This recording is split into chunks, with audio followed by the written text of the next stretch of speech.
ყველას გვინახავს ფოტოები თუ როგორ გამოიყურება ჩვენი სახლი დედამიწა ღია კოსმოსიდან.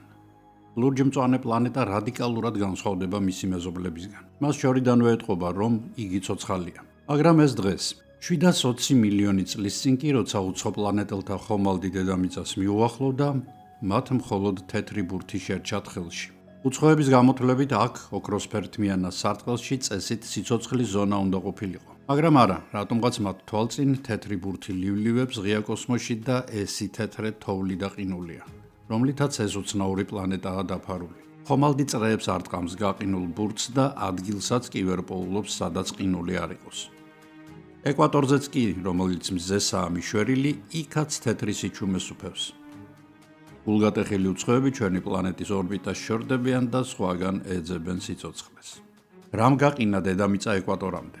სად დაიმალა სიცოცხლე ამ კრიოგენულ სამარეში? და როგორ იქცა ჩვენი პლანეტის ყველაზე სასტიკი ზამთარი ევოლუციის ყველაზე დიდ საჩუქრად?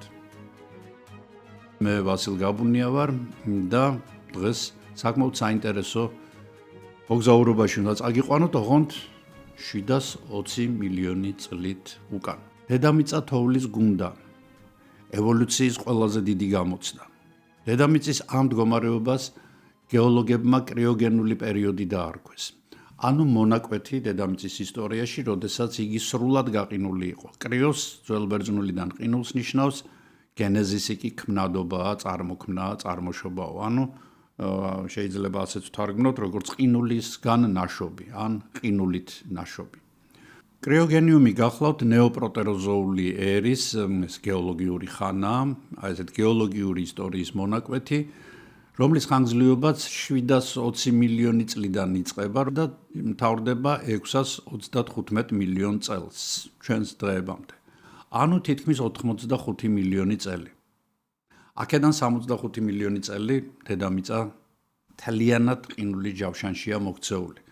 ხოლო რომ ნახოთ თუ რამდენია ეს ხანი, უნდა შევადაროთ, დინოზავრები ამოწყდნენ დაახლოებით ასე, 66-65 მილიონი წლის წინ. ზოგჯერ მანქანა მაინც ჭირვეულობს. ამ დროს ჩნდება კითხვა, ვის ვანდო მისი შეკეთება? პასუხი მარტივია. მას, ვისაც შენი მოდელის 500-ზე მეტი მანქანა აქვს შეკეთებული. გადმოწერე ქარუს აპლიკაცია და გამოიძახი ავტოასისტენტი, რომელიც მანქანას წაიყვანს და შეამოწმებინებს საუკეთესო ხელოსანს. მისგან გაიგებ თუ რა არის გასაკეთებელი და რა დაგიჯდება მომსახურება. მხოლოდ შენი თანხმობის შემდეგ იწყება მანქანის რემონტი. მომსახურების ყველა ეტაპზე ხელოსანი გიგზავნის ფოტოებს, ამიტომ ზუსტად იცი თუ რა ხდება შენი მანქანის თავს. ქარო არ გახლავთ უბრალოდ მანქანის შეკეთების სერვისი, იგი თქვენი დროის, ფულის და ნერვების დაზოგვის გარანტია. აი ამ 65 მილიონი წლის განმავლობაში წარმოიქმნა ახალი მთები, ახალი კონტინენტები, პრიმიტიული ძუძუმწოვრებიდან განვითარდნენ აი პატარა ზომის საიმხელა ძუძუმწოვრებიდან ვეშაპები, ჩლიქოსნები, სპილოები, პრიმატები, საბოლოოდ ადამიანიც გაჩნდა, რომელიც ახლა მზის და ჩემს ვიდეოს უყურებს. ანუ უზარმაზარი ცვლილებები მოხდა დედამიწის ისტორიაში. 720 მილიონი წლის წინ კი დაიწყო ის, რამაც თითქოს დედამიწა გააჩერა, სწორედ აი ამ დროის განმავლობაში, ანუ 66-65 მილიონი წლის განმავლობაში. კრიოგენიუმის პერიოდი არ იყო ერთი მთლიანი, მას ჰქონდა პერიოდი, ესეთი ნაწილ-ნაწილი იყო იგი გაყინული, უბრალოდ ერთი დიდი ნაწილი, რომელიც მოიცავდა დაახლოებით 55 მილიონ წელს, ეს გახლავთ ეგრეთ წოდებული სტურტიანული გამყინვარება, შემდეგ იყო რამდენიმე მილიონ წლიანი დათბობა, შედარებითი დათბობა და შემდეგ დაიწყო მეორე გამყინვარება, მარინიანული, ასე ეწოდება მას, იმიტომ რომ მარინის კონძულებზე არის აღმოჩენილი ამ გამყინვარების ნიშნები, რომელიც შედარებით ცოტა ხანს გაგრძელდა, მხოლოდ 5 მილიონი წელი. რატომ გადავწყვიტე დედამიწის ისტორიის ამ ერთი შეხედვით უინტერესო მონაკვეთზე შეჩერება, რომელიც არც თუ ისე უინტერესოა? საქმე იმაშია, რომ როცა პლანეტას სიცოცხლის ნატამალი არ ეტყობოდა, როცა მრავალ კილომეტრიანი სიმაღლის მყინვარები ფარავდნენ მის სრულ ზედაპირს, ხოლო ეკვატორზე საშუალო ტემპერატურა დღევანდელი ანტარქტიდის და არქტიკის ტემპერატურების მსგავსი იყო. სწორედ ამ ყინულოვანი ჯოჯოხეთის გავლენით იშნენ პირველი მრავალუჯრედიანი ცოცხალი ორგანიზმები. ეს რა თქმა უნდა ხდება არა თვითონ მყინვარებზე, არამედ არ გაყინულ წყალში, ოკეანეებში. სწორედ ეს მრავალუჯრედიანი ცხოველები გახდებიან მილიონობით წლის შემდეგ წინაპრები ყველა იმ ცოცხალი ორგანიზმისა, რასაც დღეს ჩვენ ვხედავთ სოკოების, მცენარეების, ცხოველების და რა თქმა უნდა ადამიანისაც. სანამ ნახავთ თუ როგორ დააღწია თავი დედამიწამ ასეთ განსაცდელს, მანამდე უნდა ვნახოთ თუ როგორ აღმოჩნდა მასში და გვემუქრება თუ არა მსგავსი რამ კიდევ. ჩვენი ორგანიზმი არ არის შექმნილი იმისთვის, რომ გამონაბოლქვით გაჯერებულ ჰაერში და მუდმივი ხმაურის პირობებში იარსებოს. ქალაქი წლების განმავლობაში შეუმჩნევლად გვაცლის ენერგიას და ნაადრევად გვიჩენს ჯანმრთელობის პრობლემებს.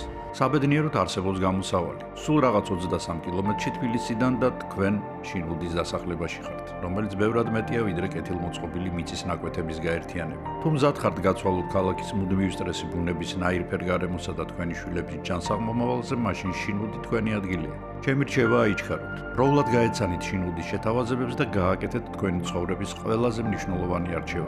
შინუდის კოორდინატები ვიდეოს აღწერაშიც არის.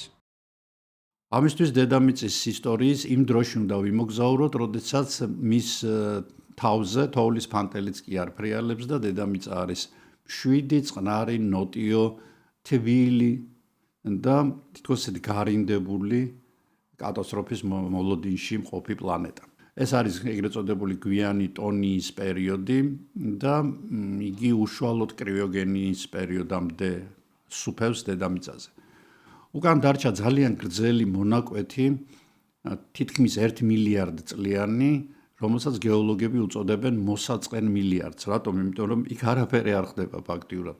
აი ამ ბობოქარი წლების შემდეგ დედამიწამ თითქოს ჩაიძინა, თითქოს რაღაც დასვენება გადაწყვიტა და ეს იდეალური აღმოჩნდა იმ ცოცხალი ორგანიზმებისთვის, რომლებიც უკვე გაჩენილები არიან. ეს რა თქმა უნდა არ არიან ბირთვიანი უჯრედები, ეს პრიმიტიული ციანობაქტერიებია, რომლებიც სხვათა შორის ფოტოსინთეზით უნარით ხასიათდებიან, ანუ ისინი მზის ენერგიის საშუალებით წარმოქმნიან საკვებს და შთანთქავენ CO2-ს და ანუ ნახშირორჟანგს და გამოყოფენ ატმოსფეროში ჟანგბადს, მაგრამ ეს ყველაფერი რაღაცენ დორედ მიმდინარეობს, იმიტომ რომ არანაირი სტიმული სიცოცხლეს ევოლუციისთვის არ აქვს. ანუ იქ არ ხდება ისეთი რაღაცები, რომ ვიღაცა რაღაცა შეეგუოს, რაღაცა გაიქცეს, რაღაცა ისაქნას თავი შეაფაროს, ამ პირიქით თავს დაესხას. არ არის მსგავსი რამ და ამიტომ ისევე როგორც ნებისმიერ სტაგნაციურ პერიოდში დაჭაობებულ ზოგადად ვამბობთ, ხო ეს ჭაობში არაფერი არ ხდება. სითბოა, სუნს ეგუება ცოცხალი ორგანიზმი და ადამიანიც ასეა, ხო, როდესაც არაფერი არ ხდება, სახელმწიფოში ყველა არის მოდუნებული და ჭამას მასზე და კეიბზე არიან გადასულები და არ აინტერესებთ გარედან რა შემოდის, შიგნიდან რა შედის. ასეთი მდგომარეობა დედამიწაზე. აი ეს მილიარდი წელი წარმოიდგინეთ და ამიტომ დაარქვეს მეცნიერება მას მოსაწყენი მილიარდი. სხვათა შორის ჟანგბადის რაოდენობა ამ დროს ატმოსფეროში არის 2% მხოლოდ, დღევანდელი 21%-ის შეადარეთ, ესე იგი თითქმის 10 ჯერ ნაკლებია, ხო? ასეთი ჰაერით რა თქმა უნდა ვერც ერთი ცხოველი ვერ უსუნთქებს, ამიტომ ხმელეთი არ არის ეს გადამხმარიც არ არის, რაღაცა უნდა იზრდებოდეს რომ გამხმარიყო, ხო? მოდიკლებულია აბსოლუტურად არც პრიმიტიული სოკოებია, მღიერებიც კი არ არის დედამიწის ზედაპირზე, ეს არის სიპი ქვა, ეს არის ლავები გაცივებული, ეს არის შიგადაშიგ ეროზირებული ქანები, რომლებსაც იშვიათი ნიავი გამოფიტავს ხოლმე და სხვათა შორის ამავე დროს არის 6%-ით ნაკლები მზის გამოსხივება. 6% ჩვენ ახლა შეიძლება ჩავთვალოთ, რომ არ არის ძალიან ბევრი, მაგრამ დღეს რომ 6%-ით ნაკლები იყოს მზის გამოსხივება, ანუ 6% ნაკლები სხივი ეცემოდეს დედამიწას, ჩვენ ძალიან ცუდ დღეში ჩავარდებოდით. ჩვენ გვექნებოდა ძალიან დაბალი ტემპერატურები და იქ სადაც ახლა ხორბალი მოყავთ, ვენახიც არის, იქ შეიძლება მამონტებს ებოდიალოთ, ასე რომ ეს 6% ძალიან ბევრია, მაგრამ მაინც არის ბალანსი დედამიწაზე სითბოსი. რატომ? იმიტომ რომ ძალიან დიდი რაოდენობით არის ნახშირორჟანგი მასში. ნახშირორჟანგი კი მოგეხსენებათ, ეს არის სათბურის გაზი. მაღაზიათა ქსელი Family Kutaisi. უბნის პატარა მაღაზიით დაწყებული ბიზნესი. მაღაზიებისა და მზა საკვების საწარმო Family Food-ის 30 ფილიალი ქუთაისში, ზესტაფონსა და სამტრედიაში. ყველაფერი ერთ სივრცეში. ძირითადი პროდუქტები, ახალი ხილბოსტნეული, საკანცელერიო საგნები, სათამაშოები და გალანტერეა. Family Food, მზა საკვები და საკონდიტრო ნაწარმი. საუკეთესო არჩევანი, როცა დრო შეზღუდულია, ხარისხი და გემო კი პრიორიტეტად რჩება. ისინი ვინც ამბობს რომ კლიმატი იცვლება და ნუ აქამდე გლობალურ დათბობას ეძახდნენ, ხო, ახლა კლიმატის ცვლილებას ეძახიან. კლიმატი იცვლება სწორედ ჩვენს მიერ ინდუსტრიულ პოსტინდუსტრიულ პერიოდში, როცა შევედით და ავამუშავეთ ქარხნები და ჩავრთეთ ამდენი მანქანა და ამდენი საწვავი დაუწვით, გაიზარდა რა თქმა უნდა CO2-ის რაოდენობა და მოიმატა ძალიან უმნიშვნელოდ, მაგრამ უკვე დაეთყო ჩვენს კლიმატს აი ამ CO2-ის მომატება, ნუ იქ მეთანიც თამაშობს თავის როლს, რა თქმა უნდა, მაგრამ ნუ ძირითადად ნახშირორჟანგი. აი ნახშირორჟანგი არის ძალიან ბევრი. დაახლოებით 10%-მდე. წარმოიდგინეთ დღეს დღევანდელ ჰაერში, აი რომელსაც მე ჩავისუნთქავ, ამაში არის 21% ჟანგბადი და არის 0.04% ნახშირორჟანგი. მე რო ახლა აქ 10% ნახშირორჟანგი შემომიშვათ და ჟანგბადი 2%-მდე დამიყვანოთ, მე ზუსტად აი პირდაპირ ვიდეოში აი კამერის წინ გავაფრთხობ სულს.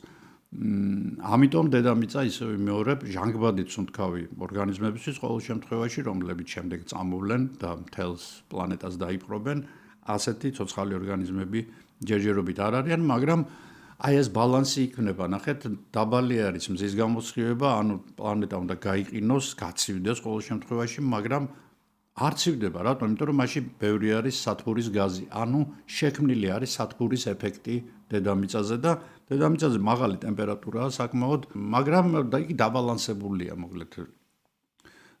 იმდენად რომ ციანობაქტერიებს და იმ ბაქტერიებს, რომლებიც ფოტოსინთეზს აწარმოებენ, ჰქონდეთ საშუალება რომ იარსებონ, იცოცხლონ. აი ოკეანიდან იქ სადაც ციანობაქტერიები ჩვენივრად გრძნობენ თავს, რომ ამოვიდეთ, ჩვენ რა თქმა უნდა დაგვჭირდება სკაფანდრი, იმიტომ რომ მაღალი ტემპერატურებია და ასევე ჟანგბადის ბალონები, იმიტომ რომ ჟანგბადი არ არის და რომ გამოვიაროთ, ნახავთ რომ ეს არის აი აბსოლუტურად, როგორც გითხარით, მკვდარი ზედაპირი, რომელიც ეროზიას განიცდის, რომელიც ნიადაგით ვერ იქნება დაბარული, იმიტომ რომ ნიადაგს წარმოქმნიან ცოცხალი ორგანიზმები. და ფაქტიურად ეს არის მარსის პეიზაჟი, დღევანდელი მარსის პეიზაჟი, ჩვენ არ ვიცით როგორ გამოიყურებოდა მარსი, მაშინ როდესაც წყალი იყო მასზე. ეს არის შიშველი კლდეები, ქვიშა, მტვერი და ამ დროს ჩნდებიან პირველი ეუკარიოტები, ანუ ორგანიზმები, რომლებსაც აქვთ ბირთვი და რთული ორგანოიდები.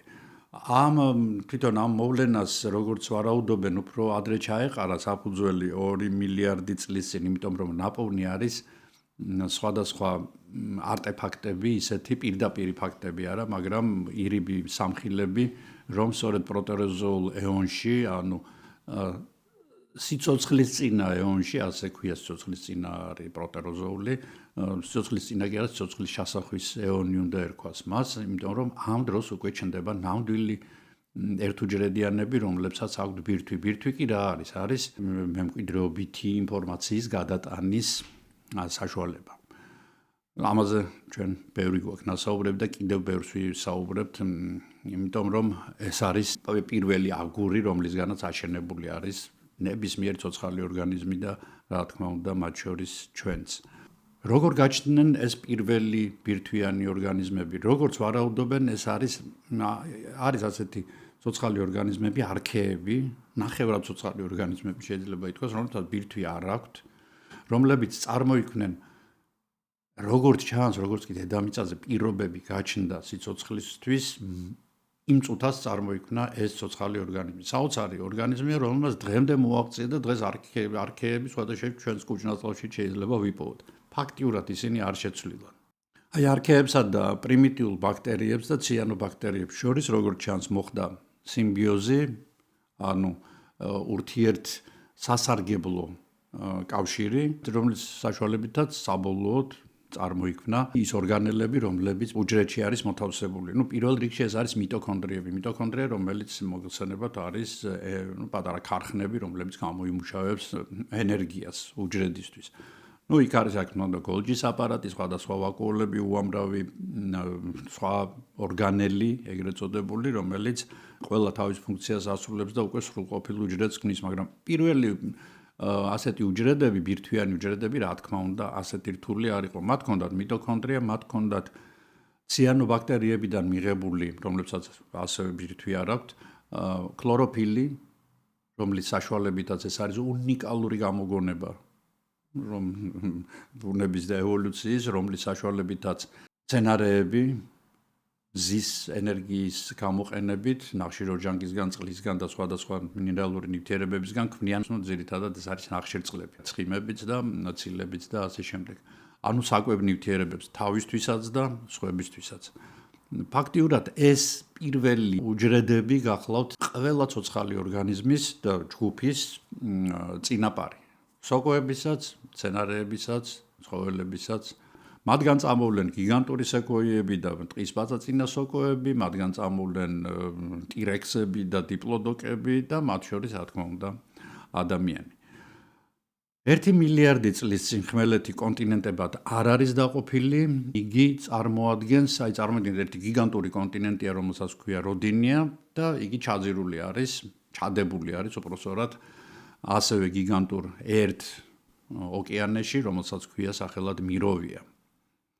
და უცებ 750 მილიონი, ყველაფერი ეს კარგად არის ესე მოწყობილი, მაგრამ 750 მილიონი წლის წინ ამ მონოლითს უჩნდება ბზარები. ბზარები ქვემოდან მანტიის, გახსოვთ თქვენ, ხო, დედამიწა შედგება ქერქისგან, უთხელესი ქერქისგან, შემდეგ მოდის გამრღვალი ან პლასტიური მანტია, რომელსაც ძალიან მაღალი ტემპერატურაა, შემდეგ არის გარე ბირთვი და უკვე შიგნით არის შიდა ბირთვი, რომელიც მყარია და რომელიც ტრიალებს და რომელიც წარმოქმნის სწორედ იმ ელექტრომაგნიტურ ძალწირებს, რომლებიც ჩვენ გვიცავენ მზის მომაკვდინებელი გამოსხივებისგან. აი ამ მანტია, როდესაც ქერქი სკდება და ქერქს ხედავს მანტიის მოძრაობა, მანტია მუდმივ მოძრაობაშია, კონვექციული მოძრაობა მიდის იქ, ზედა ფენები უფრო ცივია, ქვედა ფენები უფრო ცხელია, ცხელი ფენები ამოდის ზემოთ და აი მოძრაობისას ხდება იმ კონტინენტების გადაადგილება, რომლებსაც დღესაც ხედავთ ჩვენ ამ კონტინენტების გადაადგილებას და იმ ადგილებში, სადაც მანტია სწრაფად აკეთებს ამ საქმეს, იქ მიწისძვრები და ვულკანები ძალიან ხშირია, ვულკანების ამოფრქვევები და ანალოგიური რამ ხდება აქაც, ანუ მანტია იწყებს მოძრაობას, მანტია იწყებს კონვექციურ მოძრაობას და ქერქი იბზარება, სკდება და დამსკდარი ქერქიდან უკვე წნევის ქვეშ მოთავსებულია მანტიის ლავა, აი ეს მინერალები, გამრღვალი მინერალები ლავების სახით პლუმი ამოდის ზედაპირზე. აი დაახლოებით ისე როგორც დღეს ეს ხდება ისლანდიაში. არის რა თქმა უნდა კლასიკური სტრატოვულკანები, ისეთი როგორც ეტნა, როგორც სტრომბოლია და ასე შემდეგ, რომლებსაც ესეთი კონუსისებური ფორმა აქვს, თუნდაც საქართველოში მყინვარწვერი, თავკვეთილი, კაბარჯინა, რა ვიცი, უამრავი ვულკანები გვაქვს ჩვენც, საბედნიეროდ არც ერთი არ არის მოქმედი ჯერჯერობით, მიძინებულია, ამბობენ ზოგიერთ ჩამქრალს არ ამბობენ, ყოველ შემთხვევაში მყინვარზე ჩვენს მეზობლად ყოფ გიგანტურ ვულკანზე, იალბუზზე და ასე შემდეგ. რაღაც ადგილები იბურცება, რაღაც ადგილები სკდება და როდინია იწყებს დანაწევრებას. აი ამ წნევის ზეგავლენით ნაწილებად იყოფა და ეს ნაწილები იწყებენ საკმაოდ სწრაფ მოძრაობას. სწრაფს როგორ ხა კი არ გარბიან აქეთ-იქეთ, მაგრამ რამდენიმე სანტიმეტრი, ათეული სანტიმეტრი ზოგჯერ წელიწადში მილიონი წლების განმავლობაში ეს უკვე საკმაოდ ბევრი კილომეტრებია და საინტერესო მომენტი არის ის, რომ ეს როდინია, როდესაც გაიხლიჩა, თქვა, აქეთ-იქეთ პოლუსებისკენ და რაღაცნაირად კი არ გადანაწილდა ეს ნატეხები, არამედ ამ ნატეხებმა დაიწყეს მოკუჩება ეკვატორის ირგვლივ, ახლო-მახლო განლაგდნენ. ეს იყო ყველაზე ცუდი, რაც შეიძლება მომხდარიყო დედამიწისთვის. რატომ? იმიტომ რომ როგორც გითხარით, ტემპერატურა საკმაოდ მაღალია, საშუალო განედებზე და პოლუსებზე გაცილებით ნაკლებია ვიდრე ტროპიკებში, ტროპიკულ სარტყელში, ანუ სადაც ეკვატორია და აქ ამ ფილების მისვლამ და ხმელეთის გაჩენამ და სანაპირო ზოლის გაჩენამ გამოიწვია ძალიან საინტერესო რამ. აი ახლა უბრალოდ კარგად დაუკვირდით რა ხდება. წყალი ცხელია ოკეანეებში, განსაკუთრებით ეკვატორიულ რაიონებში. ორთქლდება. აორთქლებული წყალი ადის ატმოსფეროში ზემოთ ცივდება და აქ მას ხდება ჟანგბადი კი არა, ხდება ძალიან დიდი რაოდენობით ნახშირორჟანგი CO2. წყალი უერთდება ნახშირორჟანგს და ნახშირმჟავას სახით, H2CO3 სახით ჩამოდის დედამიწაზე. ეს არ არის ძლიერი მჟავა, ეს არ არის გოგირმჟავა, ეს არ არის მარილმჟავა, მაგრამ ეს საკმარისია იმისათვის, რომ ქანები გამოიჭამოს. ქანებში დიდი რაოდენობით არის კალციუმი, ანუ კალციუმ CO3 წარმოიქმნება კარბონატი, რომელიც უკვე მინერალური სახით ჩაედინება დინარეში, ჩაარეცხავს ეს წვიმა, ილექება ქვემოთ და ეს კარბონატული ნალექები ჩვენ ძალიან ბევრი გვაქვს, საკმაოდ სქელი ნალექებია და აქედან ვიცით, აქედან დავასკვენით, მე რა დავასკვენით, გეოლოგებმა დაასკვენეს, რომ გამორეცხვა ხდებოდა და CO2-ის დიდი რაოდენობით დაკარგვა ხდება, იწყება ატმოსფეროდან. ფაქტიურად იმსხვრევა რამდენიმე ფანჯარა სათბურში. აი წარმოიდგინეთ, თქვენ გაქვთ სათბური, გარეთ არის -50 გრადუსი, თქვენ შიგნით გაქვთ დადგმული ხუმელი, რომელიც ამ სათბურს ათბობს, კიტრი და პამინდორი გაქვთ შიგნით და ვიღაცა მოვიდა და გაგიტეხათ ერთი ფანჯარა. ნუ იწყებს რა თქმა უნდა ტემპერატურა კლებას. ეს პროცესი გრძელდება. ეს საკმაოდ სწრაფია, რამდენიმე ასეული 1000 წელი დედამიწის ისტორიისთვის ფაქტიურად არაფერი არ არის. ამიტომ იწყება ეროზია, ამიტომ იწყება ნახშირორჟანგის შებოჭვა, პარალელურად როდესაც ეს საკვები ნივთიერებები ჩადის ოკეანეში, აქ ირთვება მეორე ჩახმახი, რომელიც აფუჭებს დედამიწის თერმოსტატს, რომელიც სტაბილურია. ციანობაქტერიები. ეს მიკროსკოპული ორგანიზმები, რომლებიც ფოტოსინთეზს აწარმოებენ. ფოტოსინთეზი წარმოება ხდება უფრო ინტენსიურად, იმიტომ რომ წყალმცენარეები და ციანობაქტერიები მრავლდებიან წარმოუდგენელი რაოდენობით. თქვენ რომ იმდროინდელ ოკეანის სანაპირო წყლებს დახედოთ, ეს არის ესეთი მწვანე გაჯირჯვებული წყალმცენარეებით რაიონები, წყლები. და ინტენსიურად იწყებენ ეს ციანობაქტერიები კვებას, წყალმცენარეები კვებას და გამოყოფენ ჟანგბადს. ჟანგბადი კი არის იგივე რაც მაცივრის საყინულეში რომ ხელი შეგიყვიათ, ანუ ჟანგბადი აცივებს გარემოს. მოკლედ, ასეულ ათასობით წლის განმავლობაში მიმდინარეობს ეს პროცესი და გამოდის დედამიწა ნახშირბადული, ნახშირორჟანგული ბალანსიდან და როგორც გითხარით, თერმოსტატი ფუჭდება, მაგრამ მაინც მუშაობს ჯერჯერობით. დედამიწა რო საბოლოოდ დაიღუპოს, კიდევ ერთი ჩახმახის გამოკრვა საჭირო, ეს უკვე საკონტროლო გასროლა იქნება.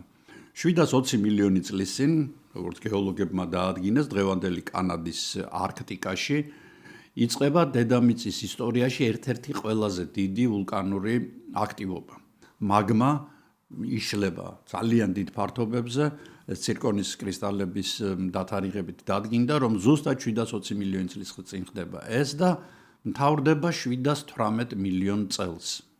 ანუ 2 მილიონი წელი გაგრძელდა მხოლოდ, მაგრამ აი ეს 2 მილიონი წელი უკვე საკმარისი აღმოჩნდა იმისათვის, რომ ჩვენი მაცივარი თუ ჩვენი სათბური საბოლოოდ დამტვრეულიყო და გამოსულიყო წყობრიდან. ერთი შეხედვით თითქოს არ უნდა იყოს ამ ორ მოვლენას შორის დიდი კავშირი, მაგრამ არის და უზარმაზარი კავშირია საქმე იმაშია, რომ გარდა იმისა, რომ ამ ამოფრქვევამ ძალიან დიდი რაოდენობით გოგირდი აიტანა ატმოსფეროს ზედაფენებში და ისედაც 6% ნაკლული მზე კიდევ უფრო ჩამოაბნელა, იმიტომ რომ გოგირდის კრისტალებმა დაიწყეს მასზე დაცემული სხივების უკან კოსმოსში გაშვება. პარალელურად აი ეს კარგად გაშლილი ლავა კიდევ უფრო და მასში კალციუმი ძალიან ბევრია. ატმოსფეროდან ჩამოტანილ ნახშირორჟანგს კიდევ უფრო მეტად ბოჭავს და ფაქტიურად აცლის მთლიანად ნახშირორჟანგს ჩვენს ატმოსფეროს და მორჩა. დამთავრდა საბოლოოდ დადგა ნიშნული გაყინვაზე. და ეს იგივე იყო, ეხლა რაც თქვით, ხო, ერთი ფანჯარა ჯერ ჩამტრეული ჩვენს სათბურში, ახლა კი ვინმე ჩამოიარა და ყველა ფანჯარა ჩაგვიმსხვრია, ხო, მომენტალურად ჩვენი სათბური კვდება. ანუ იქ აღარაფერი რჩება ცოცხალი. და პარალელურად კიდევ ერთი რამე ემატება. ყინული მოგეხსენებათ, ეს არის თეთრი ფერის და თოვლი, ეს არის თეთრი ფერის ნივთიერება, გაყინული წყალი. ძალიან საინტერესო ვინმე არის ზოგადად წყალი და ნუ ყინული თავისთავად მოგეხსენებათ, რომ ნებისმიერი საგანი, რომელიც ცივდება, იკუმშება, პატარავდება. აი ეს კი აი ეს არ იკუმშება. პირიქით ფართოვდება და მისი კუთრი წონაც კლებულობს და ამიტომაც არის, როდესაც ჩვენ წყალში ვაგდებთ ყინულს, იგი არ იძირება. და აი ესეთი ყინულით წყალში რომელიც სურავს, რა თქმა უნდა, ისიც მოდის ეკვატორისკენ და ამას ხელს უწყობს ალბედო. ალბედოზე მე 1-2 მაქვს ნასაუბრები, როდესაც ჩვენ ხვდებოდით ჩვენს მეგობრებს, რომლებიც სწავლობენ მყინვარებს, გიორგი გოცირიძეს, ლევან ტიელიძეს, აი მაშინ იქონდა საუბარი, რომ სწორედ ალბედო, ანუ არეკლა, სისხლების არეკლა ძალიან დიდ როლს თამაშობს ზოგადად მყინვარების არსებობაში, მყინვარების წარმოქმნაში, მყინვარების განვითარებაში და მათ დნობაში. ეს გახლავთ ზისხივი თეთრ საგანზე, როდესაც ეცემა, მით უმეტეს თუ ეს საგანი არის კრისტალური, ისე რაღაც თოვლის ფანტელებით მოგესალმებათ როგორ ჭყიალებს ის ხო, რატო ჭყიალებს? იმიტომ რომ ირეკლავს. თქვენ რომ თეთრი ქაღალდი და შავი ქაღალდი დადოთ მზეზე, ძალიან ცოტა ხანში თეთრი ქაღალდი იგივე ტემპერატურის იქნება, ხოლო შავი ქაღალდი გაცხელდება. ამიტომ არის მაგალითად რომ ცხელ ქვეყნებში ყველაფერი, ყველა სახლი თეთრია. თეთრია ლამაზიც არის, მაგრამ პარალელურად ამას ძალიან დიდი მნიშვნელობა აქვს იმისთვის, რომ სახლი კარგად დაცხელდეს, ანუ ზისხივები მაქსიმალურად აირეკლოს. და არის კიდევ ერთი მომენტი, ეს ალბედო, რა თქმა უნდა, აცივებს, ხო? ზისხივი, ისედაც სუსტი ზისხივი, ისედაც კიდე იქ არეკლილი გოგირდის კრისტალების მიერ. კიდე ჩამოდის დედამიწაზე, ჩამოაღწევს როგორც იქნა და აკრინული ხდება რაღაც ნაწილში და იქედანაც ირეკლება. ანუ მზე ფაქტიურად ჩვენ გამორთეთ ამ სიტუაციაში, ამ სცენარში და ვაგრძელებთ ყურებას თუ რა ხდება. რა ხდება და ყინულები ნელ-ნელა პოლუსებიდან იწყებენ ცენტრისკენ, ანუ ეკვატორისკენ წამოსვლას. და იქ ძალიან საინტერესო რამ არის გამოთვლილი, რომ თუ კი 30 პარალელს ჩრდილოეთისაც და სამხრეთისასაც გადმოცდა ყინული, მას უკვე ვეღარაფერი შეაკავებს. და ასეც მოხდა, წამოვიდა ეს ორი გადაცდა 30 პარალელს, აჩქარდა, ალბედოც მუშაობს, კიდევ უფრო იყინება დედამიწა და რაღაცა მომენტში ძგბ და ჩაიკეტება ეს ალბედითი წრე. სხვადასხვა მე დამავიწყდა, მე თქვა რომ დღეღამეც მოკლეა. ჯერჯერობით არის 21 საათი, ანუ 3 საათი ნაკლებია ვიდრე დღეს. ანუ მზე ვერ ასწრებს მაინც და მაინც კარგად გათბობას იმ ადგილების, რომლის გათბობასაც იგი მოახერხება, მაგალითად იგივე ტროპიკების, ხო, იგივე ეკვატორული სარტყელის, რატომ? იმიტომ რომ იქ მზის სხივები პერპენდიკულარულად ესე რაღაცა კუთხით კი არა, პერპენდიკულარულად ეცემა და ანუ მაქსიმალური ძალით ათბობს იმ ადგილებს, როგორც დღეს, ხო, ხა ეკვატორის ირგვლივ ყველგან ძალიან ცხელა. და აი ესეთი რამ აქ არ ხდება, იმიტომ რომ ისევ ალბედო თამაშობს. დაახლოებით როგორც გამოთვალეს, ტემპერატურა აი ამ ტროპიკულ რეგიონებში არის -48-50. მთელი დედამიწა თეთრია, მაგრამ თლად ასეც არ არის, ადგილ-ადგილ ჩანს შავი ფერის მთები, ამოზიდული აი ამ ყინულის ზემოთ, ეს არის ვულკანები, რომლებიც მოქმედებენ, რა თქმა უნდა, და ამოანთხევენ ლავას და გაზებს და ასეთ ადგილებს ნუნუტაკებს ეძახიან, ანუ ესეთ მუქ ადგილებს. და ამ მუქ ადგილებში სხვადასხვა მზე უფრო კარგად მუშაობს, ანუ ხდება მზის სხივების შეთვისება, უკვე იქ ალბედო არ არის, რა თქმა უნდა, და აი ამ ნუნუტაკების ირგვლივ რაღაცა თითქოს ოაზისები იქმნება, სიცოცხლის ოაზისები, სადაც მეტნაკლებად შეიძლება ვინმე და რამე გადარჩეს. თუმცა ანალოგიური რამ ხდება წყალქვეშ და ამაზე ჩვენ ცოტა ხანში ვისაუბრებთ.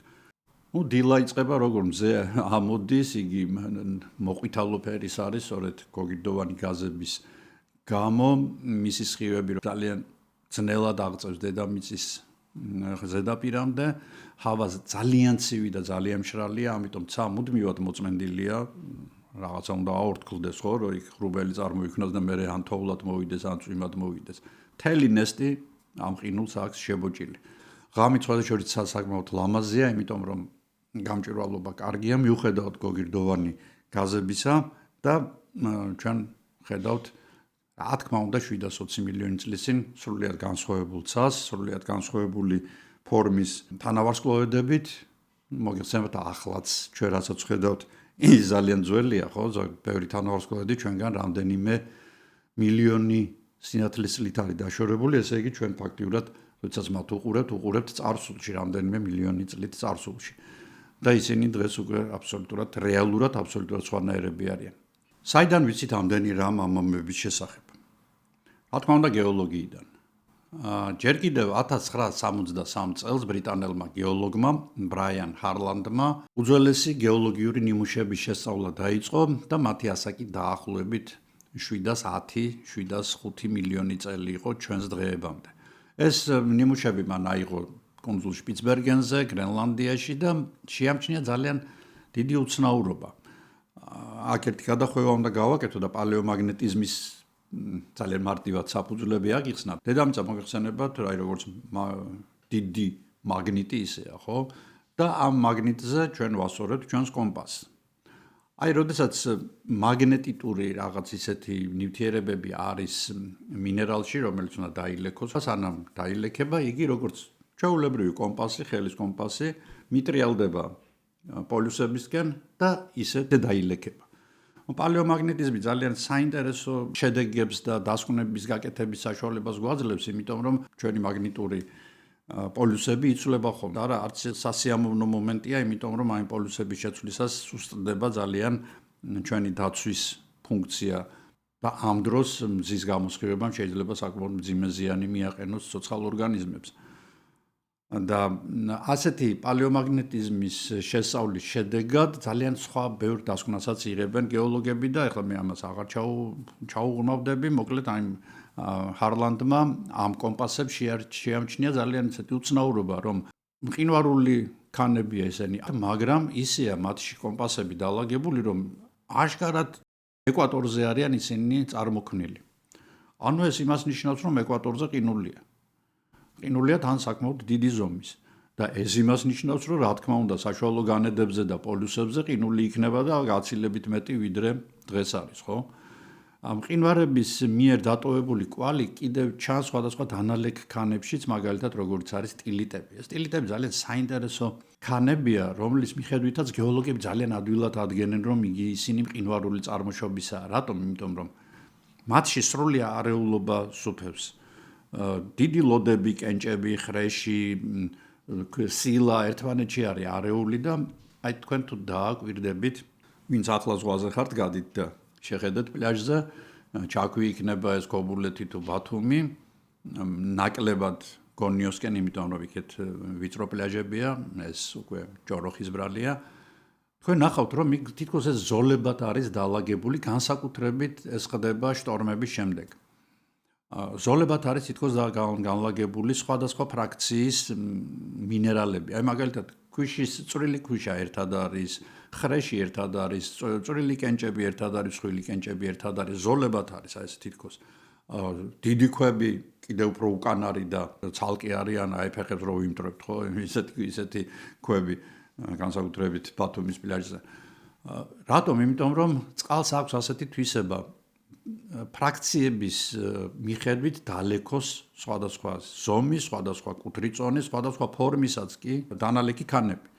ამიტომ არის ჩვენ როდესაც უყურებთ, აი მაგალითად ვაკე საბურთალოს გზაზე რომ მივდივართ, ახალ გზაზე მივდივართ, ხო, იქ დიდი ჭრილებია გეოლოგიური და იქ არის ასეთ ფენებად არის, თოს ფენოვანი ნამცხვარეო, ასეთნაირად არის ჩალაგებული აი ეს სხვადასხვა ფრაქციის ქანები. ზღვიური ნალექებია, რომლებიც დაახლოებით 50 მილიონი წლის წინ წარმოიქმნა და მე აქ აუცილებლად უნდა ვახსენო ჩემი მეგობრის და მისი ინსტიტუტის მიერ მათი ინიციატივით გაკეთებული გეოლოგიური პარკი, რომელიც სულ აღერ ამდენიმე დღის წინ გაიხსნა თბილისში, ნუცუბიძის ქუჩაზე. აუცილებლად ეწვიეთ მას, მე დავტოვებ მისამართს ვიდეოს აღწერაში. აუცილებლად ეწვიეთ თქვენს ბავშვებთან ერთად, უფასო არის აბსოლუტურად შესვლა, არავისთან შეთანხმება არ გჭირდებათ. თუ ვინმე დაგჭირდებათ, რომ თქვა გაგარკვიოთ, იქ არის ფირნიშები, სადაც ყველაფერი დაწვრილებით არის აღწერილი. იქ თქვენ გაიგებთ ძალიან ბევრ საინტერესო რამეს. რა ქანებზე დგას თქვენი სახლი, რა წარმოადგენს მთაწმინდა, თბილისის ზღვა, ნუცუბიძის პლატო როგორ არის აგებული რა ქანებით, რა ხდებოდა მილიონობით წლების წინ თბილისის ტერიტორიაზე და ასე შემდეგ. აუცილებლად ეწვიეთ მას და ვისაც არ გინახავთ ჯერ ჩემი ვიდეო ამ პარკის შესახებ და ზოგადად იქ ანონსია უბრალოდ, მაგრამ გაერკვევით თუ რა და როგორ არის აი ვიდეოს მეშვეობით გაიგებთ ამ ყველაფერს.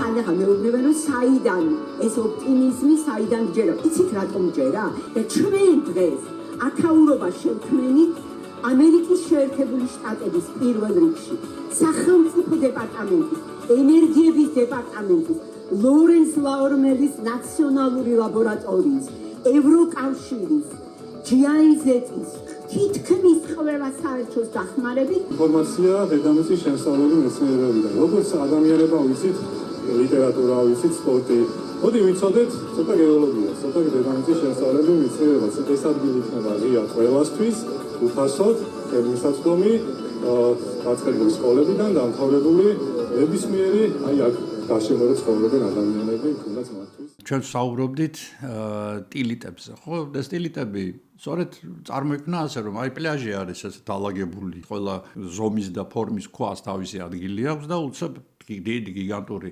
ბულდოზერი მოვიდა და ეს ყველაფერი აურდაურია და ერთგროვად დაყარა აი დაახლოებით ასეთი ოღონდ მილიონჯერ უფრო დიდი ბულდოზერი წარმოიდგინეთ რომელიც დადის ყინვარებს მოძრაობა ახასიათებს დადის დედამიწის ქერქზე ამტრევს ამ ქანებს ერთმანეთში ზილავს და აი წარმოქმნის აი ასეთ ნალექებს რომლებსაც გეოლოგები პოულობენ და ამბობენ რომ კი აგერ არის ძმაო ეს არის ნამდვილად ყინვარული წარმონაქმნი და კიდევ არის ერთი საინტერესო ტიპის რომელსაც დიდხანს ვერ გაერკვნენ რას ნიშნავდა და ეს აი ფენოვან ამ ზღვარში პოულობდნენ დიდ ლოდს უცებ ის არ უნდა ყოფილიყო იმიტომ რომ ეს ფენები ხო თავისით ნელ-ნელა ილექება და უცებ თითქოს ვიღაცამ დიდი ძალით ჩაატენა შიგნით ეს ქვაო და ამას ეწოდება დროპსტოუნები ანუ ჩამოგდებული ქვები ნუ როგორც ახლა დღეს ვარაუდობენ გეოლოგები ეს არის აისბერგების მიერ მოტანილი ხმელეთის ზედაპირიდან წამოღებული დიდი ლოდი რომელიც მე აისბერგის მიდან მოწყდა და ჩავარდა წყალში და დიდი სისწრაფით როცა დაეშვა აი მთელ შლამში მან ჩაჭრა შლამი და ჩაეკვეხა შიგნით როგორც ეს დროპსტოუნი და ეს დროპსტოუნებიც არის სწორედ მხოლოდ და მხოლოდ შეიძლებოდა შექმნილიყო ისეთ პირობებში როცა დედამიწა აი ესეთ მდგომარეობაში იყო ასე რომ მეცნიერებს საკმაოდ ფაქტები დაუგროვდათ რომ ეთქვათ რომ დედამიწა 720 წლის წინ 720 მილიონი წლის წინ მართლაც გაიყინა და მილიონობით წლის განმავლობაში 10 მილიონობით წლის განმავლობაში დარჩა გაყინულ მდგომარეობაში რა თქმა უნდა როცა ასეთი საინტერესო მოვლენა ხდება ხოლმე და აღმოაჩენენ მეცნიერები, იქ რა თქმა უნდა მეცნიერთა აზრი იყოფა, ძირითადი ნაწილი მეცნიერებისა და გლაციოლოგების მიიჩნევენ, რომ დედამიწა მთლიანად იყო შებოჭილი ძალიან დიდი ხნის განმავლობაში ყინულით. მეორენი ამბობენ, რომ ეს არის არა სნოუბოლი, ანუ დედამიწა თოვლის გუნდა, არამედ სლეშბოლი, ანუ თოვჭყაპის გუნდა.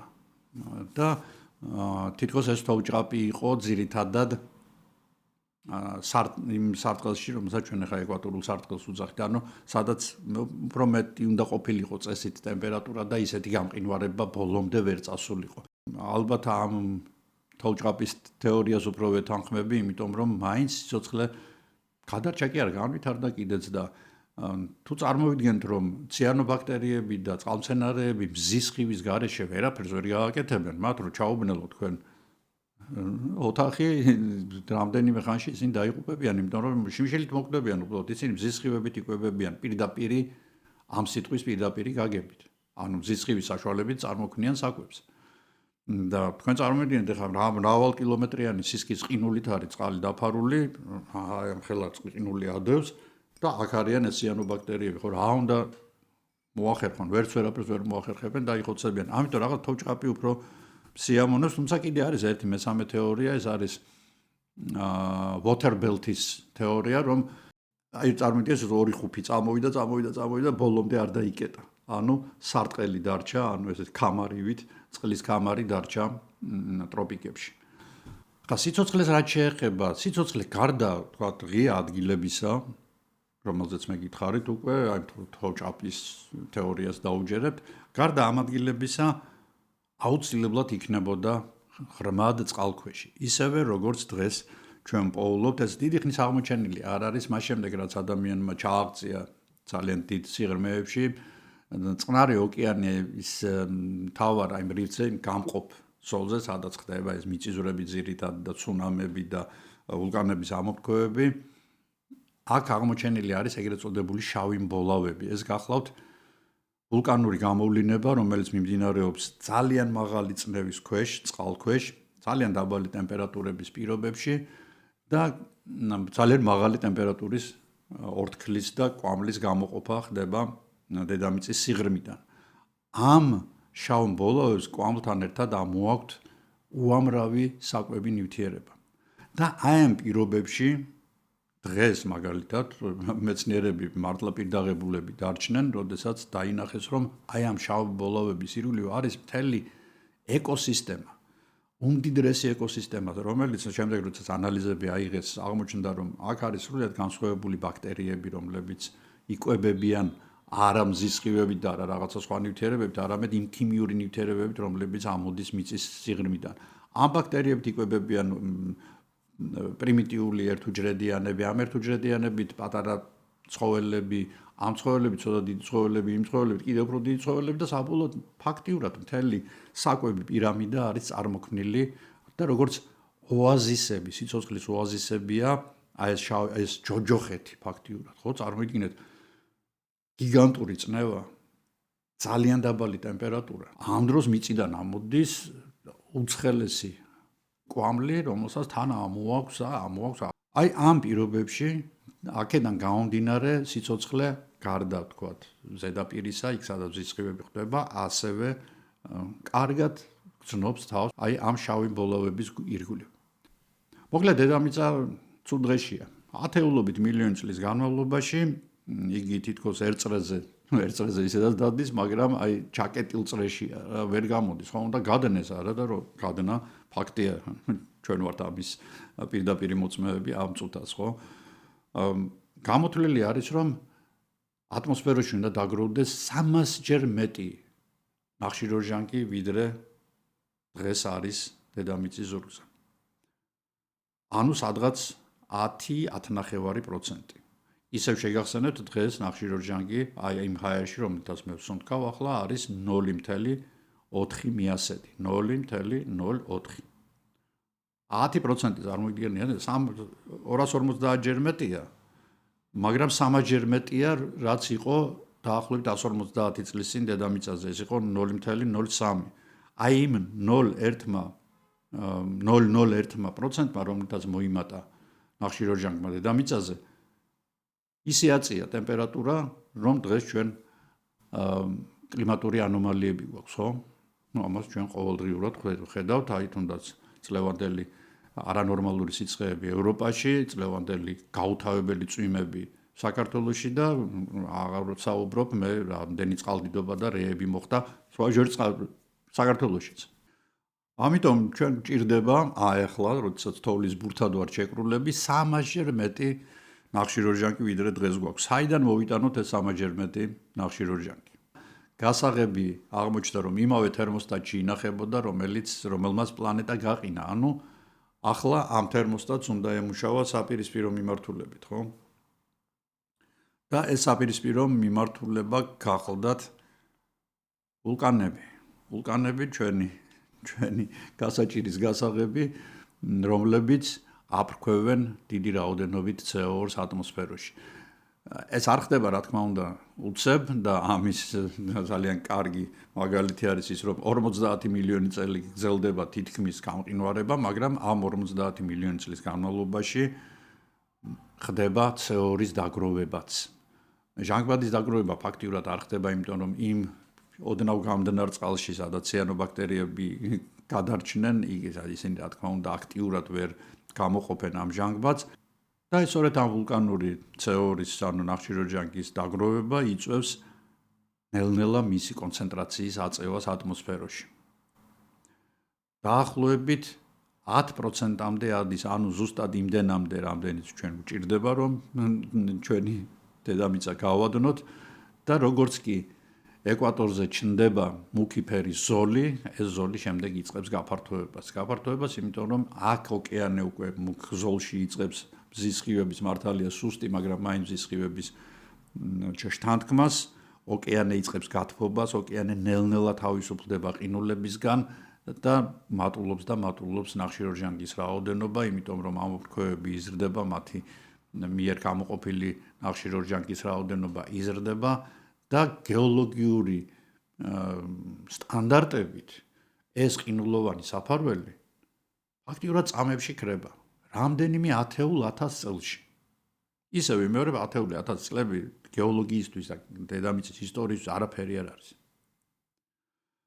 ყინულის დადნობის შემდეგ დედამიწაზე რჩება 10% ნახშირორჟანგი, რომელიც როგორც ცხელი საბანი ისე ეხურება დედამიწას და -50 გრადუსიდან დედამიწა ვარდება +50 გრადუსიან ჯოჯოხეთში.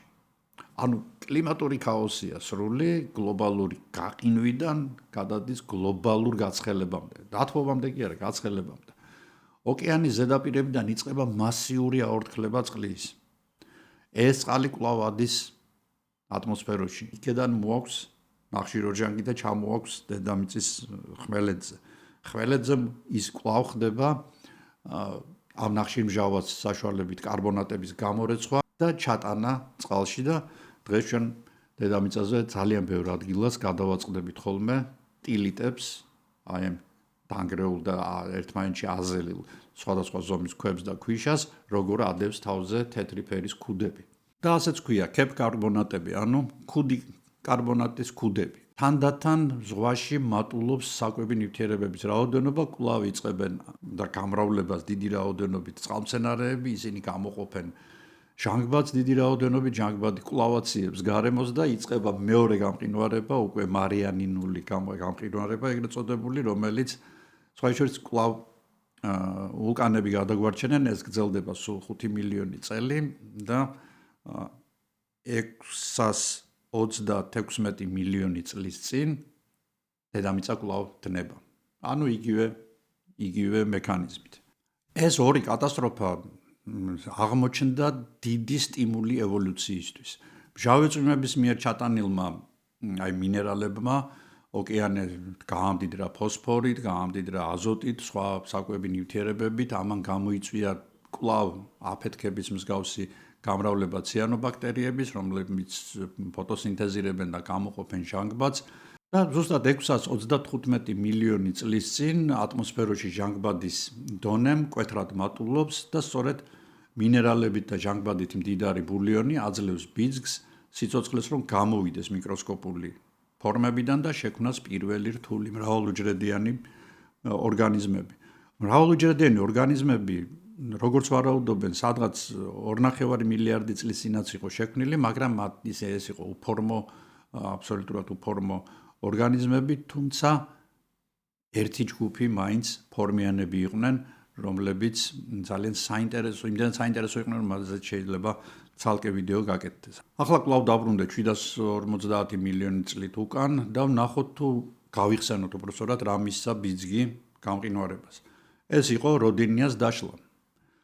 ეს დაშლილი კონტინენტის ნაწილები რომ მოგროვდა ეკვატორთან, სწორედ ეს იყო ყველაფრის საწყისი და ეს იყო ის ჩახმახი, რომელმაც შემდეგ რომის გამოყრომა შემდეგ ყველაფერის გამოიწვია. აი 650 მილიონი წლის წინ კი, როდესაც ვულკანიზმი კვლავ გააქტიურებულია, ხდება კონტინენტის ამ ნაწილების კვლავ მოქუჩება, ოღონდ უკვე სამხრეთ პოლუსისკენ და წარმოიქმნება სუპერკონტინენტი კვლავ პანოტია, რომელმაც შეკრიბა ლეგოსავით როდინიას ნამსხვრევები და სადღაც 650 მილიონი წლის წინ მთელი სამხრეთ პოლუსი დაიკავა და დანარჩენი უკავია გიგანტურ ოკეანეს, სუპეროკეანეს პანტალასას. პანოტია სხვა შორის დიდი დღე არ ეწერა, იგი გეოლოგიური დროით საკმაოდ სწრაფად დაიშალა და რამდენიმე კონტინენტად, ეს იყო ლავრენტია, ეს იყო ბალტიკა, ციმბირი და პროგონდვანა, რომელიც შემდეგ კიდევ ერთხელ შეიკრება და უკვე ერთ გიგანტურ კონტინენტს შექმნის პანგეა, რომელიც იქნება ძალიან საინტერესო კონტინენტი, იმიტომ რომ მასზე უკვე ჯუნგლებია, იქ უკვე დარბიან გიგანტური ამფიბიები, ქვეწარმავლები, რომლებიც შემდეგ დინოზავრებადაც გარდაიქმნენ და პატარა ძუძუმწოვრებიც კი, ასე რომ პანგეამდე ჯერ კიდევ კარგი ხანი გვაქვს. 635 მილიონი წლის წინ ოკეანე თითქოს მკვდარია. გეოლოგებმა ასე იციან ყოველ შემთხვევაში, იმიტომ რომ კემბრიული ხანა მოდის, სადაც უკვე ძალიან ბევრი ცოცხალი ორგანიზმი ჩნდება, ძალიან საინტერესო კემბრიულ ხანაზე მე ცალკე უნდა გავაკეთო ვიდეო, ის მართლაც უნიკალური რამ არის. სანამ არ აღმოჩნდება ძალიან საინტერესო ფაუნა, ეგრეთ წოდებული ედიაკარის ფაუნა.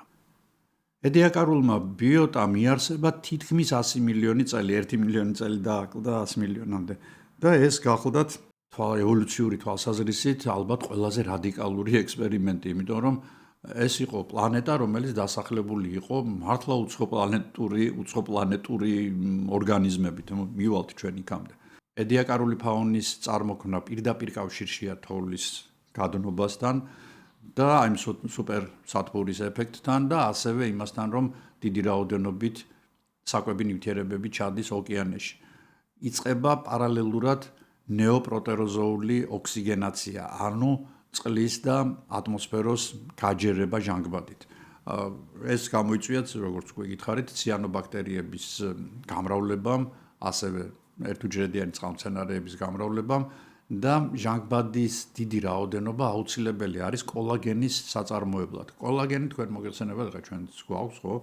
და ძალიან მოდაში შემოვიდა ახლა კოლაგენური საკვების მიღება და შემდეგ მოდაშია საჭიროა, აუცილებელია, იმიტომ რომ კოლაგენი არის უჯრედებს შორის დამაკავშირებელი ნივთიერება, რომელიც მხოლოდ მრავალუჯრედიან ცხოველებს ახასიათებს და ასეთი კოლაგენური მოლეკულები აღმოჩნდა თავიდან და ამით დადგინდა, რომ სადღაც უნდა იყოს ალბათ მრავალუჯრედიანი სიცოცხლეც. ჟანგბადის მომატებამ გამოიწვია ის, რომ ოკეანეები შეგრილებულია, 15-20 გრადუსია მათი ტემპერატურა, ეს იდეალური ტემპერატურაა სიცოცხლის შესანარჩუნებლად, მოდით ჯერ ვიტყვით გასაჩენად, ხოლო გარეთ ხმელეთზეც ასევე ძალიან ჩემთვის კომფორტული ტემპერატურა 25-დან 30 გრადუსამდე, ანუ არც ძალიან ცხელა, არც რა თქმა უნდა გრილა. გამყინვარების დამთავრებისთანავე პლანეტაზე ჩნდება სტრომატოლიტების გიგანტური რიფები. ეს სტრომატოლიტები გახლავთ ციანობაქტერიების მიერ შეთვისებული კალციუმისგან წარმოქმნილი, როგორც აი მარჯნები ქმნიან, ხო? მარჯანი თვითონ ორგანიზმი, მარჯანი არის პატარა ჰიდრა, ასე ვთქვათ, ნაწლავღრუიანია, ხო? საცეცები აქვს, ერთი ნაწლავი აქვს და ნაწლავში შედის აჭველი და გამოდის. ერთი ღრუ აქვს რადიალური სიმეტრიით. და ის უბრალოდ ქმნის გარეგან ჩონჩხს, კარკას, სახლს აშენებს კალციუმისგან. დაახლოებით ასეთ კალციუმისგან აშენებენ ციანობაქტერიები ამ სტრომატოლიტებს და რა საინტერესოც არ უნდა იყოს პირველი სტრომატოლიტები ნაშთები ამას წინათ იპოვეს გეოლოგებმა და მათი ასაკი არის 3 მილიარდ 100 მილიონი წელი. ფაქტიურად დედამიწა შეგრილდა თუ არა, დედამიწაზე სიცოცხლე გაჩნდა. და თქვენ ისინი, ვინც ჩემი მაყურებლები ავსტრალიაში ცხოვრობთ, მოგესალმებით პირველ რიგში. წადით მის დასავლეთ სანაპიროზე და თქვენ აქ ნახავთ თანამედროვე სტრომატოლიტებს. ანუ ცოცხალ ორგანიზმებს, რომლებიც 3 მილიარდ 100 მილიონი წლის წინ გაჩნდნენ და დღესაც ზუსტად ისეთივე ნაგებობებს აგებენ, როგორც იმ დროს. ედიაკარულ პერიოდში, ანუ გეოლოგიურ პერიოდში 625 მილიონი წლის წინ ბაქტერიები, ციანობაქტერიები და წყალმცენარეები მშვიდია ოკეანე ძალიან, მის ფსკერზე ქმნიან ესეთ ლორწოვან ხალიჩას, რომელიც ფსკერს არის გადაფარებული და ეს წარმოადგენს საკვებს ძალიან ბევრი იმ ცოცხალი ორგანიზმისთვის, რომლებიც და გამოჩნდნენ მრავალუჯრედიანები. ანუ ფაქტიურად დიდი სუფრა არის გაშლილი. აი, რამდენიმე 1000 კვადრატულ კილომეტრზე. ოღონდ ჯერჯერობით მოკეიფეები არ ჩანან. და აი ედიაკარის მთებში, რომელიც ასევე ავსტრალიაშია, ედიაკარის გორაკებში, რეჯინალდ სპრინგი 1946 წელს პოულობს ძალიან უცნაურ ანაბეჭდებს ცხოველებისა. შემდეგ ასეთივე ანაბეჭდებს პოულობენ Mistaken Point-ში, ეს გახლავთ კანადის ერთ-ერთ ნიუფაუნდლენდის პროვინციაში. იქ უკვე დანალექანებში კი არ არის, აი როგორც წყალქვეშა პომპეი, ასე არის წყალქვეშა ვულკანის ფერქვეშ არის მოქცეული და შემდეგ განამარხებული ფაუნა. თეთრი ზღვის სანაპიროზე იპოვეს ასევე უნიკალური სამგანზომილებიანი ნამარხები, იმიტომ რომ ძალიან წვრილმარცვლოვანი ქვიშაა და რაც უფრო წვრილმარცვლოვანი შლამია, მით უფრო კარგად ინახება ცოცხალი ორგანიზმის ფორმა. აი ნუ წარმოიდგინოთ ახლა სად თქვენ რიყის ქვები რო დააყაროთ რაღაცას და შემდეგ იქ რაღაც ფორმა იპოვოთ და სად ძალიან თხელი მაგალითად თაბაშირის სველი თაბაშირი მით უმეტეს დაასხათ რაღაცას და შემდეგ აიღოთ ეს რა თქმა უნდა იქ სამგანზომილებიან ფორმას ნახავთ, ხო? ეს ფაქტიურად ეგრეთ წოდებული სიკვდილის ნიღბებია, რომლებიც გადარჩა 635 მილიონი წლის განმავლობაში. ნამიბიაში იპოვეს ძალიან საინტერესო ასევე ორგანიზმები, რომლებსაც კალციუმის გამოყენება შეუძლიათ უკვე ჯავშნის შესაქმნელად. ცხოველებს შორის არის ძალიან საინტერესო დიკინსონია, ეს არის ოვალური სეგმენტირებული არსება, რომელიც სხვა შორის 1 მილიმეტრიდან 1 მეტრამდე ზომამდე იზრდებოდა. იგი როგორც ვარაუდობენ ძალიან ნელად დაცოცავდა, მას არ ჰქონდა გადაადგილების ორგანოები, რაღაცნაირად დახოხავდა. სხვა შორის აწლეულების განმავლობაში კამათობდნენ მეცნიერები, სოკო იყო ეს თუ ცხოველი იყო და სადღაც 2018 წელს, როგორც გითხარით, თეთრ ზღვაში აღმოჩენილი დიკინსონიას ნამარხში აღმოაჩინეს უკვე ქოლესტერინის მოლეკულები. იმდენად კარგად იყო შენახული ეს სამგანზომილებიანი ნამარხები, რომ მაშინ მოლეკულების აღმოჩენაც კი მოხდა და მოგეხსენებათ ქოლესტერინი მხოლოდ ცხოველებს ახასიათებდა, არც სოკოებს, არც მცენარეებს ქოლესტერინი არ აქვს და აქედან გამომდინარე, გადაწყდა ეს კამათი დიკინსონია არის ცხოველი. 1956 წელს სკოლის ორმა მოსწავლემ, თინა ნეგუსმა და როჯერ მეისონმა, ჩარნუდის ტყის ტერიტორიაზე, ეს გახლავთ ინგლისის ცენტრალური რაიონი, ლესტერშირი, აქ კლდეები არის აი ჩარნუდის ტყეში და რაღაცა ჩიჩქნიდან ეტყობა და იპოვეს ცხოველების ანაბეჭდები. რა თქმა უნდა, მიიტანეს ეს ნიმუშები ლესტერშირის უნივერსიტეტში და რაოდენ იყო გაკვირვება გეოლოგების და პალეონტოლოგების, რომ ნამარხების ასაკი სავარაუდოზე გაცილებით მეტი აღმოჩნდა, ანუ სადღაც 560 მილიონი წელი ჩვენს დღეებამდე.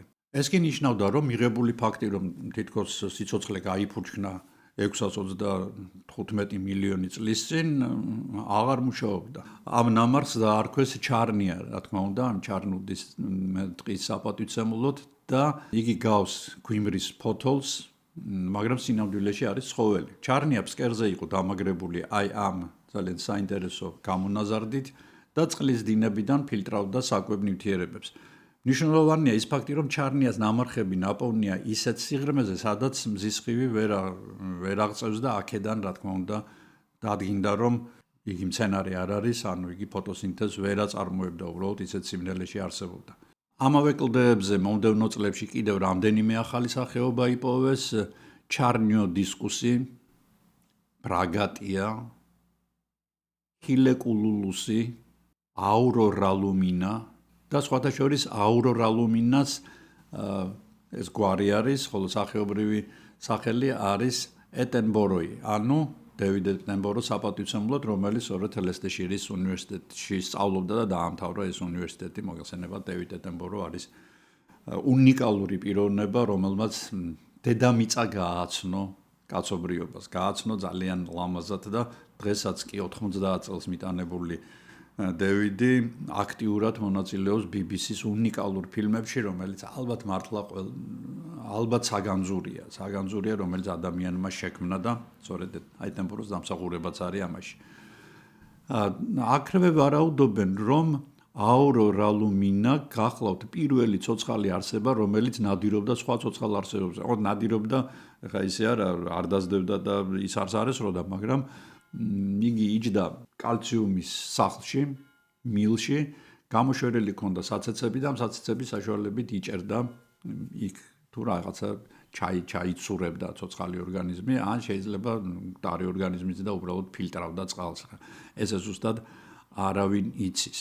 იყო კიდევ ესეც საინტერესო ცხოველი არბორეა, რომელსაც სხეულის ფორმა ფოთლისებური ჰქონდა და კლაუდინა ძალიან საინტერესოა, იმით რომ მას აქვს ჯავშანი, ეს არის ფაქტიურად პირველი მრავალუჯრედიანი ორგანიზმი, რომელმაც დაიწყო კალციუმის გამოყოფა წყლიდან და მისგან ჯავშნის აგება. კლაუდინას ზოგიერთ განამარხებულ აი ესეთ ნიჟარაზე ჩანს პატარა ნასვრეტები. ეს ნამიბიაში ნაპოვნ კლაუდინაზეა საუბარი.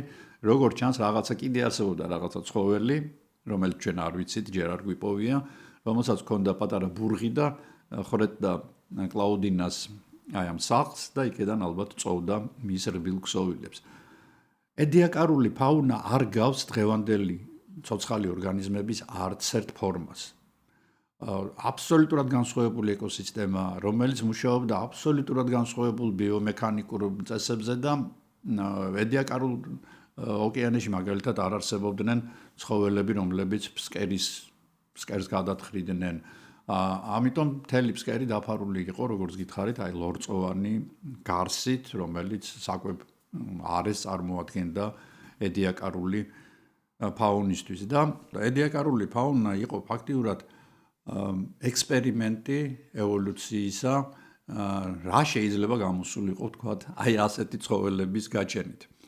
ამ ცხოველებს მაგალითად არ ქონდათ საჭმლის-მომნელებელი სისტემა, არ ქონდათ ნერვული სისტემა, მოძრაობის აქტიური ორგანოები, არ ქონდათ გამრავლების ორგანოები, ისინი ძალიან საინტერესოდ მრავლდებოდნენ. მაგალითად, იყვნენ ასეთი რანგიომორფები, რომლებსაც ჩვენ ვიცით, რომ ახლა მაგალითად ადამიანი არის ორმხრივი ბილატერალური სიმეტრია აქვს, პეპელას ბილატერალური სიმეტრია აქვს. არიან სხიური სიმეტრიის მქონე ცხოველები, როგორიც არის მაგალითად ზღვის ზღარბები, ზღვის ვარსკვლავები, ალბათ პირველ რიგში, მაგრამ ესეთი ფრაქტალური, ანუ დატოტვილი სიმეტრია რო ქონდეს, ასეთი ცხოველები მხოლოდ და მხოლოდ ედიაკარულ ფაუნაში გვხვდება 575 მილიონი წლის წინათ. წარმოიქმნება ღერო, შემდეგ ამ ღეროს გამოეყოფა 2 ან 3 ტოტი, ამ ტოტზე წარმოიქმნება კიდევ 2 ან 3 ტოტი, ამ ტოტზე კიდევ და ესეთი ფრაქტალები, ანუ ტოტების საშუალებით ხდება ორგანიზმის ჩამოყალიბება და ასეც ქვია ერთ-ერთი ცოცხალი ორგანიზმი არის ფრაქტოფუსუსი, რომლის სიგრძე 8-დან 22 სანტიმეტრამდეა, სხვათა შორის საკმაოდ დიდი ზომის ცოცხალი ორგანიზმი იყო, მათ არ გააჩნდათ ისევე როგორც ედიაკარული ფაუნის სხვა წარმომადგენლებს საჭმლის-მომნელებელი სისტემა და მთლიანად სხეულით იწოვდნენ გარედან საკვებ ნივთიერებებს. გადის მარტოობის 100 მილიონი წელი და ედიაკარული ფაუნა ქრება. ქრება ისე თითქოს არც კი ყოფილა. უცებ. და იწყება კამბრიული პერიოდი. კამბრიული პერიოდი ეს არის საოცარი ხანა დედამიწის ისტორიაში, რომელსაც მე დაწვრილებით ვიდეოს ცალკე მივუძღვნე, უბრალოდ მე გეტყვით ახლა, რომ კამბრიულ ხანაში ჩნდება პირველი სიმეტრიული არსებები, ჩნდება ჭიის მაგვარი ორგანიზმები, ჩნდებიან ორგანიზმები, რომლებსაც აქვთ პირის აპარატი, საჭმლის-მომნელებელი სისტემა, კიდურები, სხვადასხვა ტიპის გარეგანი ჩონჩხი, რომელიც ქიტინისგან შედგება, კალციუმისგან შედგება, მხედველობის ორგანოები, გემოვნების ორგანოები, ეს ფაქტიურად უკვე ის ცოცხალი ორგანიზმებია, რომლებიც დღესაც ჩვენ შეგვიძლია ვნახოთ, ხო? მაგალითად, კამბრიული ფაუნის რომელიმე წარმომადგენელი, რომ თქვენ ახლა აკვარიუმში ყავდეთ, რაღაც პერიოდის შემდეგ შეეჩვევით. ისევე როგორც იმ ძალიან უცნაურ არსებებს, რომლებიც დღემდე ბინადრობენ მსოფლიო ოკეანეებში. და როგორც ვარაუდობენ, სწორედ ამ ორგანიზმების გაჩენამ გამოიწვია ედიაკარული ფაუნის განადგურება, ამოწყდომა. კერძოდ, მოგეცემათ ისინი არ მოძრაობდნენ, ამიტომ ადვილი მოსაპოვებლები იყვნენ იმ ცხოველებისთვის, რომლებსაც მხედველობაც ჰქონდათ, ყნოსვაც ჰქონდათ, გემოვნების ორგანოც, გადაადგილება შეეძლოთ, ყბები ჰქონდათ. როგორც გითხარით, მე კამბრიულ ფაუნაზე აუცილებლად გავაკეთებ ერთ ვიდეოს და იგი ძალიან დაგაინტერესებთ, იმიტომ რომ მართლაც უცნაური პერიოდი გამოიარა ამ დროს დედამიწამ. მაშასა დღეს ჩვენ გავიარეთ პლანეტის ისტორიის ყველაზე ექსტრემალური ციკლი, ჩვენ ვნახეთ თუ როგორ გაიყინა მთლიანად დედამიწა და შემდეგ როგორ გამოვიდა იგი კვლავ ერთი ეკოლოგიური კატასტროფიდან გადავიდა მეორე ეკოლოგიურ კატასტროფაში, როგორი სტიმული მიცა ამ კატასტროფებმა დედამიწაზე სიცოცხლის ევოლუციას. ვიღაცამ პირველად გაახილა თვალი, ვიღაცას პირველად ამოუვიდა კბილები, ვიღაცამ პირველად გადადგა პირველი ნაბიჯი და ასე გაჩნდა ედიაკარული ფაუნის შემდეგ უკვე კამბრიულ ხანაში პირველი მსხვერპლი და პირველი მტაცებელი. გავიდა მშვიდობიანი ფრაქტალების დრო და დაიწყო სასტიკი და გამალებული შეიარაღება ცხოველებისა. სწორედ ამ ევოლუციურ ომში გამოიკვეთა იმ ცხოველთა აგებულების გეგმა, რომელსაც დღეს მე და თქვენ ვატარებთ. მაგრამ ეს უკვე, როგორც გითხარით, შემდეგი ფილმის თემაა. თუ მოგეწონათ ჩემი დღევანდელი მოგზაურობა დედამიწის წარსულში, აუცილებლად დაწერეთ ეს კომენტარებში, თუ მოგეწონათ ასევე დასვით მოწონების ნიშანი და მითხარით გსურთ თუ არა გავაგრძელო ამ თემებზე საუბარი. მე დიდი მადლობა მინდა გადაუხადო ყველა ადამიანს, რომელმაც ახლახან გამოიწერა ჩემი არხი, მეგობრებო, ძალიან გთხოვთ ნახეთ ძველი ვიდეოებიც, ყველა ვიდეო ძალიან საინტერესო, არა იმიტომ რომ ჩემი გაკეთებული, უბრალოდ კარგი თემებია და კარგად არის ისინი დამუშავებული. ჩვენ ალბათ მალე 100,000 გავხდებით და ეს მხოლოდ და მხოლოდ თქვენი დამსახურებაა. ცოტა ჩემიც. მე ამით მინდა დღეს დაგემშვიდობოთ, გისურვოთ მშვიდი, წყნარი, ყოველგვარი კლიმატური კატაკლიზმებისგან თავისუფალი კვირა. მე ძალიან მალე დაგიბრუნდებით, ძალიან საინტერესო თემით და ამიტომ დარჩით არხზე. კარგად დართოთ. აბა კარგად, ნახვამდის.